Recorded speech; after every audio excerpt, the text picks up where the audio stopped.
What's up, Arrow fans? John of Video Games and the World here, and today is the review of Arrow Season 7. Wow, it's almost over. Now, some people have mixed views on this season, but still, it's passable in a way. This is the season where instead of flashbacks like in previous seasons, we flash forward like 20 years into the future, introducing new characters and also a crossover that serves as a precursor to the Crisis on Infinite Earth storyline. Not to forget, we get to see old villains from previous seasons and new ones as well, not to mention even more darker secrets in the Queen family. Let us begin our review, shall we? Oliver Queen has been trying to save Star City since his return from Lian. He has fought alongside men and women who joined his crusade to fight against the criminals, the corrupt, and terrorist organizations seeking to poison and destroy his city. But after a grueling battle with Ricardo Diaz, he was forced to reveal himself to the world as Green Arrow. Now, he is inmate 4587, battling enemies he has imprisoned. But then, Oliver finds himself vulnerable in a way unlike ever before when a mysterious new enemy begins to unravel his work as the Green Arrow, challenging him to redeem his name or risk losing everything. Flash forward show 20 years into the future, with the now adult William receiving a mysterious message. Joining with Oliver's former allies, he discovers his sister, Oliver, and Felicity's daughter, Mia, and works to save the city from a cyber attack. The story of Oliver being in prison was pretty neat. I liked seeing old enemies he had to fight, such as Brick, Bronze Tiger, and Derek Sampson. He struggles to keep a low profile in the hopes of having a shorter sentence for the sake of his family. But unfortunately, when he encounters his old enemies, things get very complicated, which can lead to a brutal showdown at Slapside. The prison story is also about making unlikely alliances, and also how an unstable inmate asking for protection can be extremely dangerous with something very dark and gritty to hide. But also in the prison, some of the staff members can be even more dangerous than the inmates themselves, such as Jay Parker, who interrogates Oliver in level 2. So that guy can mentally break you when you're in your most dangerous part of the prison, so you don't want to mess with him. The story of Emiko Adachi was a very good change of pace.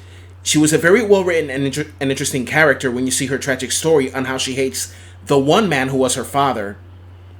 She was then taken in by a man named Dante to become part of a secret underground group called the Ninth Circle. She trained her body and mind to become a weapon, and she becomes the new Green Arrow.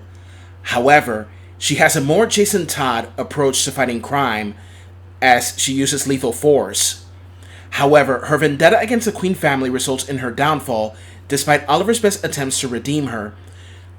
So as you can see, Moira was not the only one having an affair which resulted in Thea's birth, but so did Robert. After Oliver leaves prison, he has to work for the SCPD, and so does the rest of the team under orders of Mayor Pollard due to her disdain towards vigilanteism. She believes that fighting crime and corruption is a job for the police and the justice system, but unfortunately, the police and the justice system can be easily corrupted, causing real criminals to get away with their crimes. In real life, that happens too. The justice system and the police force can be easily corrupted to the core due to greed and bribery. The flash-forward stories at times seem pretty boring and uninteresting, but you gotta give the writers some credit seeing what the kids of the heroes are doing. And I like the character of Mia. I thought she was awesome, to be honest. Adult William is like the male version of Felicity because he's a computer prodigy. And so is Zoe, being her father's daughter, and Connor Hawke is awesome. And JJ is like a tragic villain, to be honest with y'all.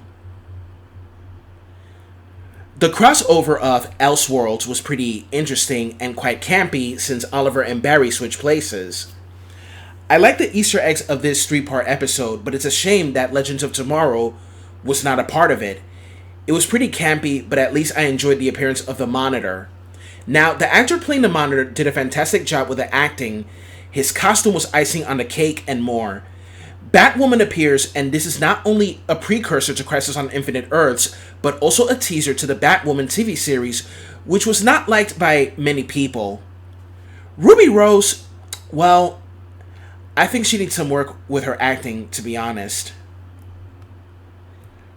One of my favorite episodes was where Oliver and the others were filming a documentary.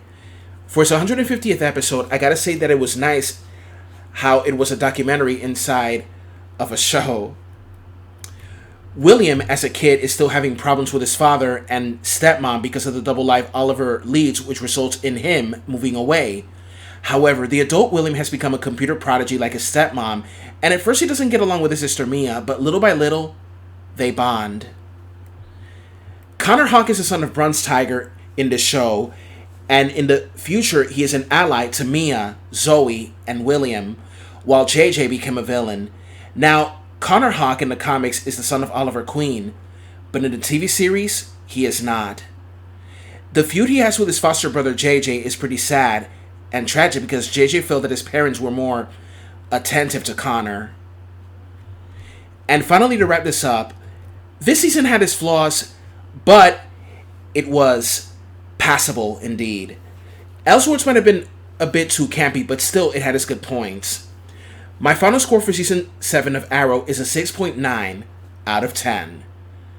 Tomorrow is a big day. Not only is the 10th anniversary of Arrow, but also the final season will be uploaded. That is all for today. I am John of Video Games in the World. Have a good one. Later.